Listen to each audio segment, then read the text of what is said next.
Good morning, Woodland.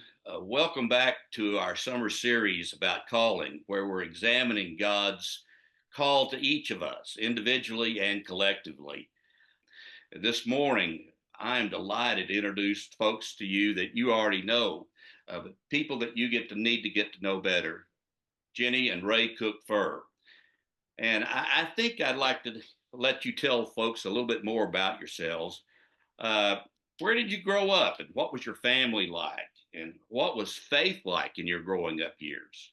Well, thank you, Mike. I appreciate the introduction, and I'm pleased to have this opportunity. I grew up in a small city in Oklahoma, about 50,000 people, and I had incredibly loving and supporting parents. I was truly blessed with that.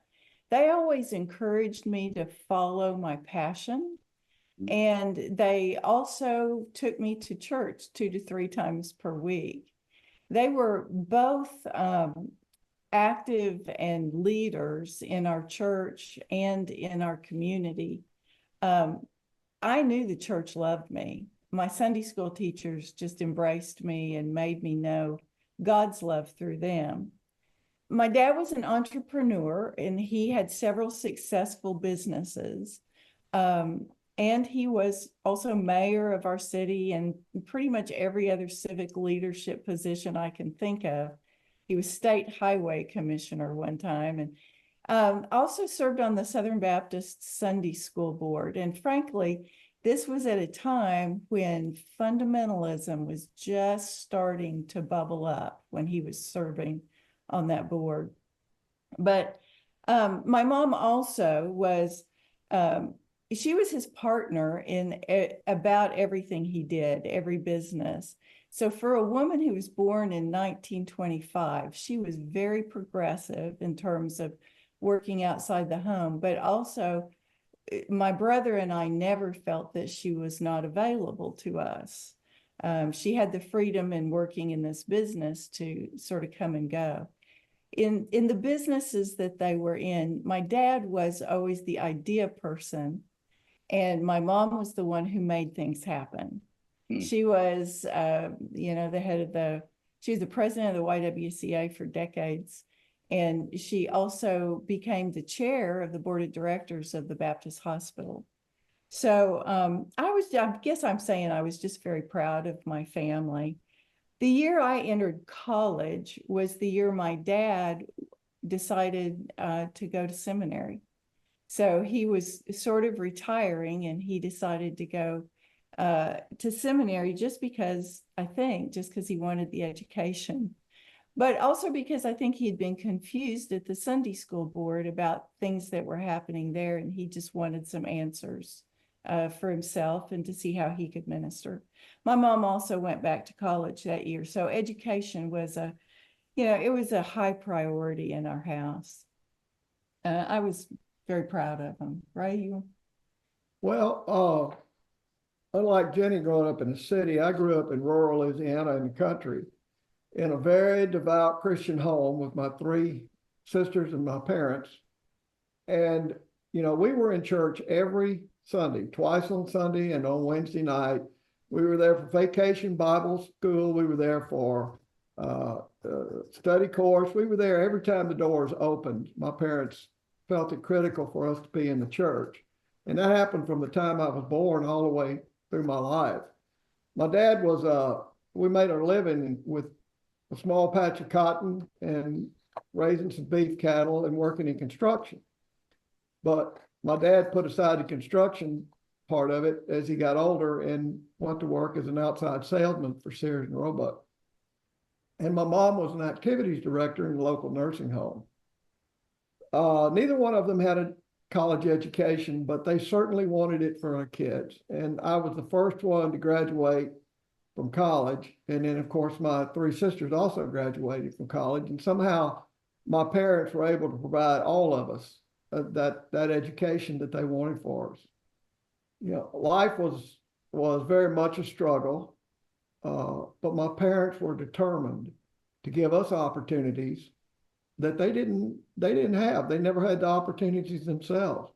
And while we weren't wealthy, we weren't so poor that we weren't happy. And we were always grateful and thankful to God for all the many blessings he'd given us. So the church, and being in a Christian home was a critical element of my upbringing. And that's exactly how Jeni and I raised our children. So how did you get from, you went off to college? Did you know you were going to seminary, or how did you get to Southern Seminary in Louisville? Well, for me, after college, I spent a year, I moved to Shreveport and spent a year in Shreveport where I joined First Baptist Church in Shreveport. And my pastor there was Bill Hall, William E. Hall, who had come to the church after he had been Dean of Theology at Southern Seminary. And he became my mentor and my counselor while I was struggling to decide to enter the ministry. And he pointed out to me one day, he said, sometimes, Ray, you just have to take the step of faith. You know God's calling you. Go ahead and do that. Make that statement. And that's exactly what I did. And of course, the next step was to attend seminary. And I think one of the best things that happened to me was being able to leave my culture and go into a new culture, a different culture, and explore my call to ministry and the education I received at seminary. Well, growing up mostly in the 60s, it never occurred to me that I would go to seminary or that a woman could be a minister of any sort. But when I was in college and my dad and I would have conversations about what he was studying in seminary, we would have scriptural and theological conversations. And I was just fascinated by what he was learning. And so one day after one of these conversations, he said to me, yeah, Jeni, maybe one day you'll want to go to seminary. And of course, at the time, I just brushed that off. I didn't really even consider it.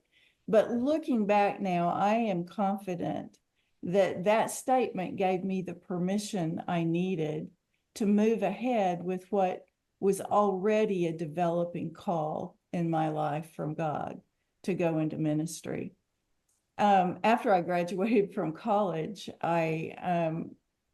with a degree that really didn't prepare me for much of anything, one day I was in church and I had this completely unexpected and what I thought was unexplainable experience of just emotion and like a tugging on me, sort of. I couldn't explain it. I had no Eli to help this little Samuel, but I did that afternoon. I was able to go out on a lake by myself on a air mattress. And I spent several hours out there just looking around at God's creation and listening to what I thought God wanted me to do. And my thought process went like this. Maybe I should be a counselor. A lot of my friends bring their dilemmas to me, excuse me, and kind of want to talk through them. So maybe I should be a counselor. And I'm a Christian, so I should be a Christian counselor. And maybe that would get me into seminary if I said that. And so I did feel like that was a real possibility, to become a counselor. I decided I went to 4 Baptist seminaries just to visit them, to kind of get a feel for what that would be like. And I chose the only one that didn't tell me that God could only use me if I went into Christian education. Now, I didn't rule out that possibility, and I have a great deal of respect for educators. But I knew by that time that God was going to tell me what path to follow, and that he didn't need to tell me that through them.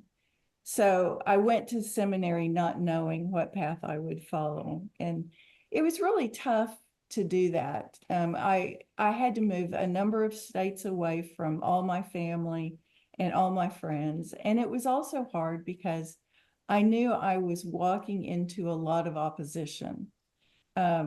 My years in seminary were the beginning of the split in the Southern Baptist Convention.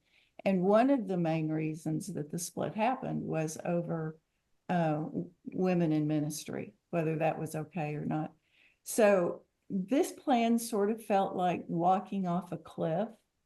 And yet, you know, I felt certain by that point that if that's what it was, that God was going to catch me.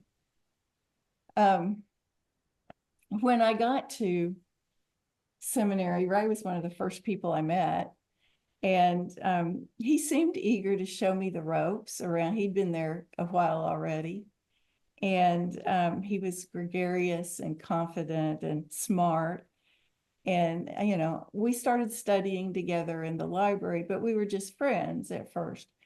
And so some of the people that knew Ray before we started dating and knew me before we started dating were very surprised at this couple. And one of them said to me one time, "No, you are not like night and day.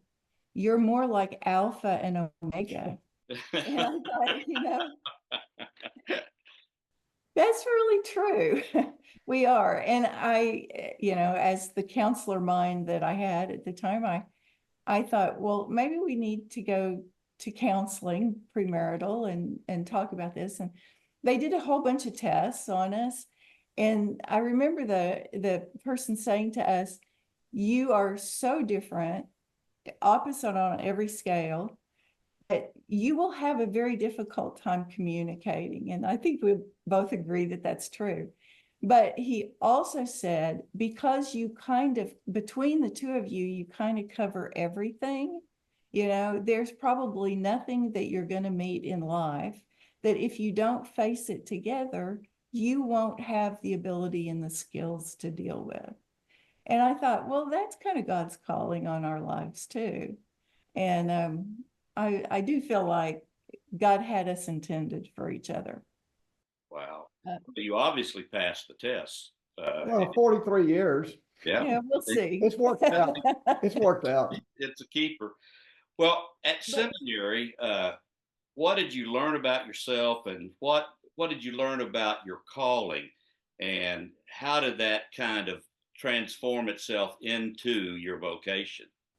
So just before I move on to that, can I say that the other thing that I really found wonderful about our relationship in seminary was that he was so supportive of me being a minister.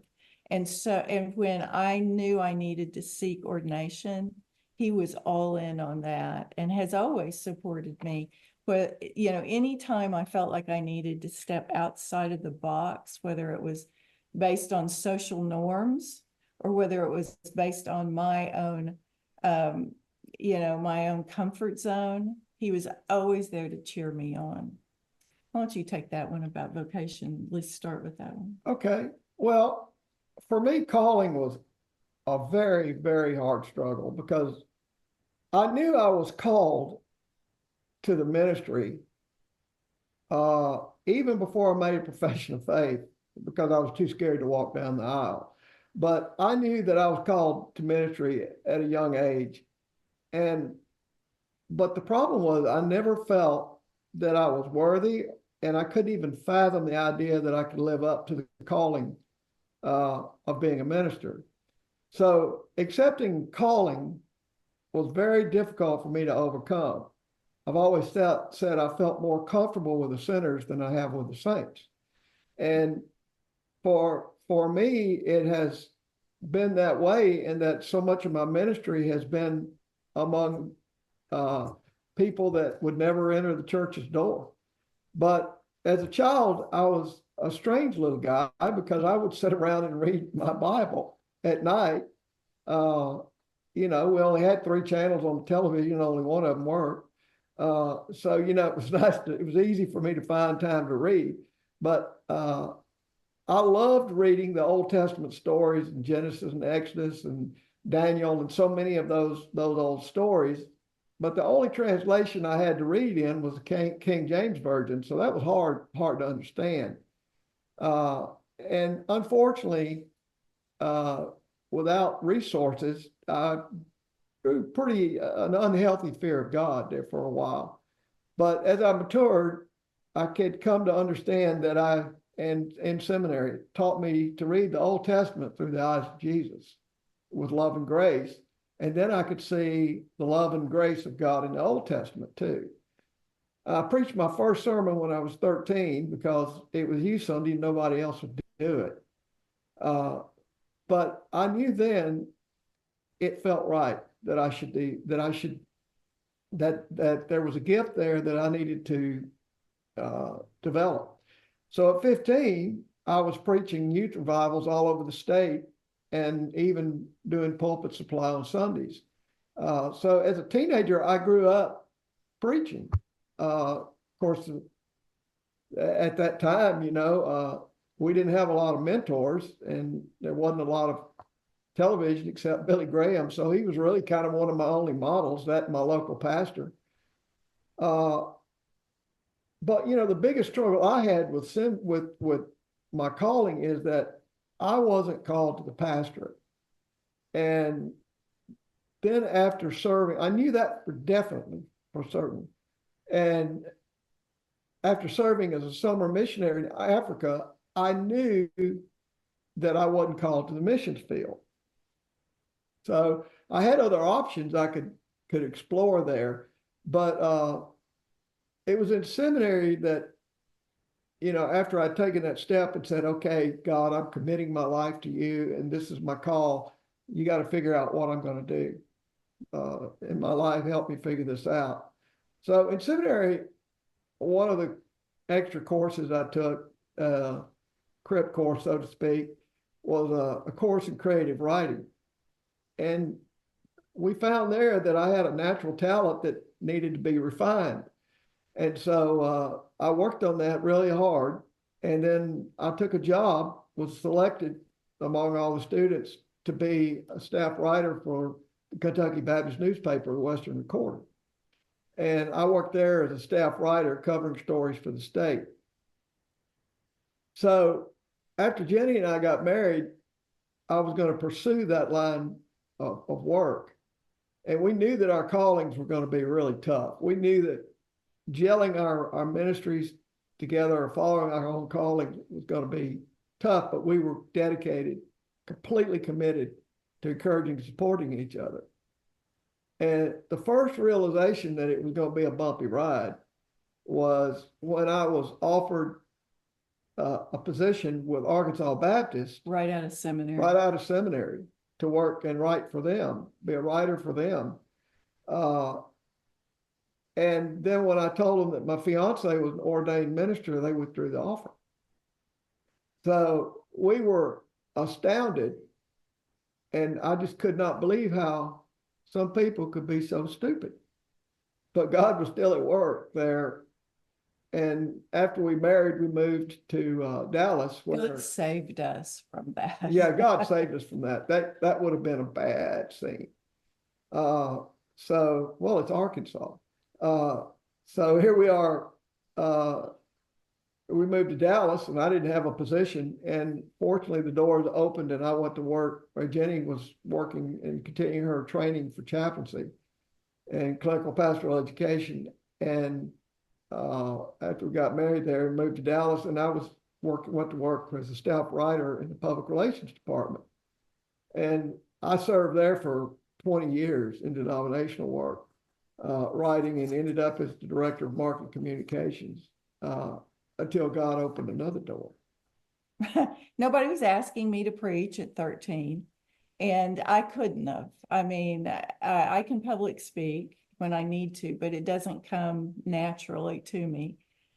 So back to my childhood, when I was at church camp, I told you a bit about the lake, but when I was at church camp and I was a preteen, one night an older girl committed her life to foreign missions.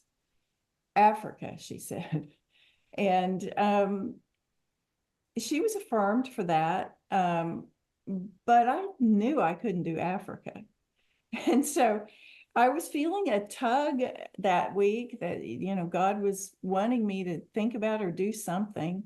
But at this church, there were only three options. You could walk down the aisle and give your life to Christ, which I'd done years before. You could go down and rededicate your life, which I didn't think God was asking me to do at that point. Or you could give yourself to Christian service, which at that age, really a preteen, I didn't have that concept yet.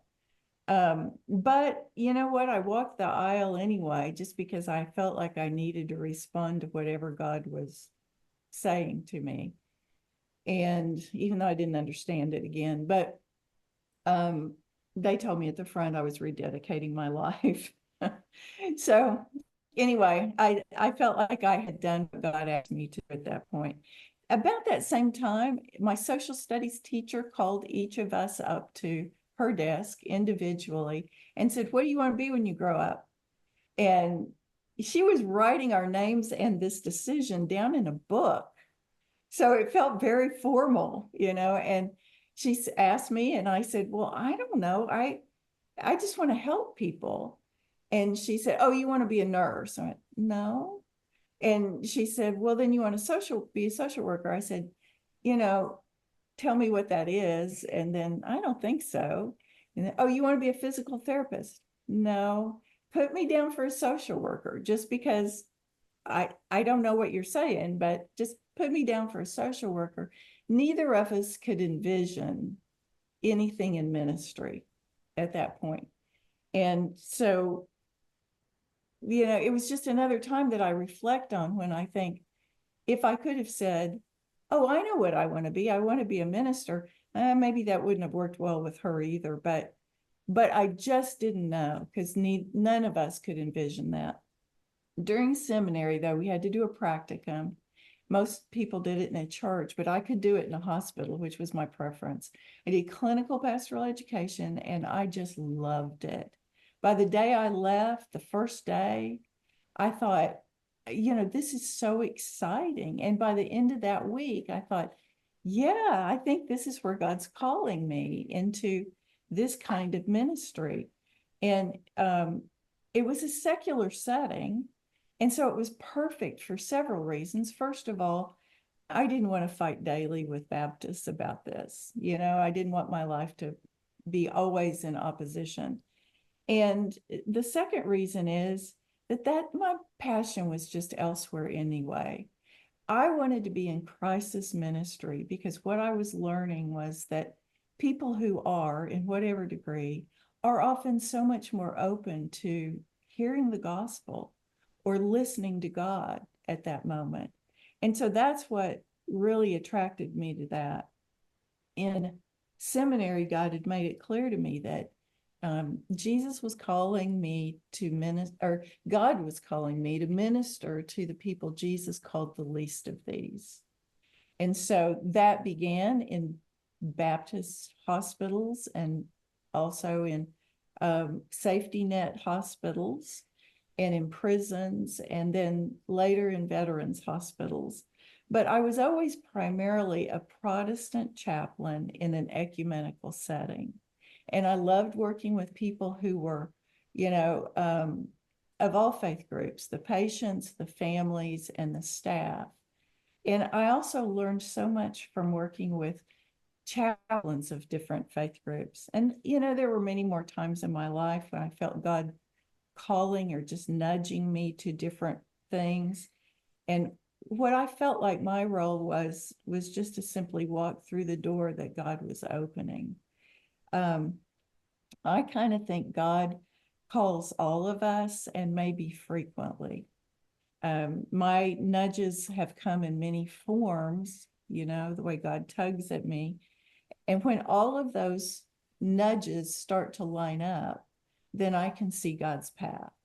And that's the way God's called me. Whether it's a risky move or just a loving action taken on any day of the week, I think God calls all of us. And why shouldn't we think that? God's with us all the time. You That know, does make sense in the sense that I think that God's calling is not just once called, always called, but it's a continual kind of understanding. And sometimes a no, like your experience in Arkansas, is just as much a yes as anything else because Right. God has something better. Well, one of the things that really shook the foundations for us is that here we were, both Jeni was the director of chaplaincy work at the Dallas VA. I was director of marketing communications for the Annuity Board. Everything was comfortable. We had our kids, we had our home, everything was going well. And then God throws a big wrench in the woodpile there, right? And so all of a sudden, in 1999, our calls began to shift from what we had become accustomed to and become comfortable with. And nobody was surprised more than we were.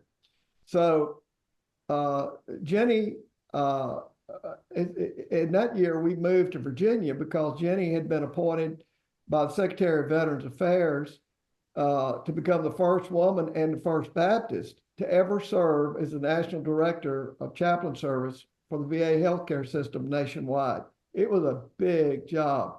And I realized at that point that God was saying, you need to support this. You need to focus on this. This is her time for her ministry to come to fruition. And It's a big cliff. it was a big cliff, and it was a big step in faith because I had no idea what I might do. When we went to Virginia, I worked for Virginia Baptist for a while to raise money to build a retreat center, but I'm not very good at raising money. That's not my calling. And I just wasn't happy with that. Marketing is one thing, but raising money's fundraising something else. I did preach, and I met a lot of folks and preached in a lot of churches there, did interim work. But I realized that I needed to have full-time work. So I turned back to construction, which I'd done all my years through high school and college, and turned back to construction, went to work for a pretty large construction company, and decided at that point that, boy, there are a lot of churches out there doing construction and they need a lot of help. And so I said, combine that with your ministry. And I began calling on churches, And so I took the test, passed all the tests, and got all the resources that I needed and became a commercial general contractor so I could make a living, even though I was still trying to serve churches on the weekends in an interim. And we did that until we were tired and moved back to Texas. I'm so glad you added that chapter because that is an important chapter because it's just one more example of your faith of taking a leap and a leap into God's calling. Well, you've learned a lot about your own calling. How have you taught that to your children and now your grandchildren? I think we encouraged our children to follow their passion, but always to listen to God's call and what God was saying to them. I remember when our son was dedicated in the church, our first child, and then later when his dad baptized him, people came up to us and said, well, young man, you have no choice but to be a minister, right? And everybody laughed about that.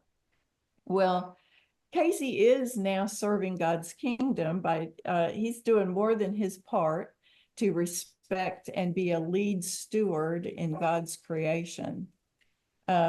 He's not ordained, but he is very much ministering to people around the world by his work in why don't you talk about his work? Well, Casey's always he was very involved in church. And if there was anybody that was going to follow the ministry, of the two kids, I would have picked Casey because he was so involved in his youth group. He was doing a lot of public speaking and missions work.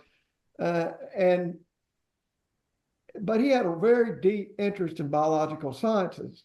And so he followed that path. He didn't want to be a doctor. He was more interested in conservation and ecology. And so it wouldn't have surprised me if Casey had gone into the ministry, but he chose the path of working in climate change. And what Casey does now, it's a very progressive ministry.